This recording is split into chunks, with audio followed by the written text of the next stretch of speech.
বলেন না একটু।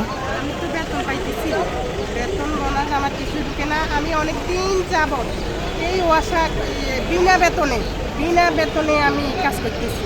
কত বছর? 30 বছর বিনা বেতনে কাজ করি। গেছে জানুয়ারিতে আমি এই হেড অফিস দৌড়াই, সব জায়গায় দৌড়াই, একটু আউটসোর্সিংয়ে ঢুকছি গেছে জানুয়ারিতে। এখন আমার বেতন বোনাস কিছুই ঢুকে না। কিন্তু এই আউটসোর্সিংয়ের ছেলেরা, আমি তো অনেক বছর ধরেই ওয়াসায়, আউটসোর্সিংয়ের ছেলেরা এই ওয়াসায় উন্নত করছে। আগে এত উন্নত ছিল না, এত আদায় ছিল না, এখন আপনার চাকরি আছে কি নাই কিছু জানেন? আমি কিছুই জানি না। আমার বেতন বোনাস কিছুই ঢুকে নাই। আমি 30 বছর শ্রম দিয়া এই ওয়াসায় 30 বছর আমি শ্রম দিছি। তারপরে গেছে জানুয়ারিতে আমি আউটসোর্সিংয়ে ঢুকছি, অনেক কষ্টের পর, অনেক দৌড়ানোর পর। তারপরে আমি বলছি আমার আউটসোর্সিংয়ে শেষ, আমার বেতন বোনাস কিছুই ঢুকে না। কিন্তু আউটসোর্সিংয়ের ছেলেরা এই ওয়াসায় অনেক, এখন টাকা পয়সা না দিলে আপনারা তো জানেন সবাই কম বেশি সবাই ফ্যামিলি আছে, বাচ্চা কাচ্চা আছে।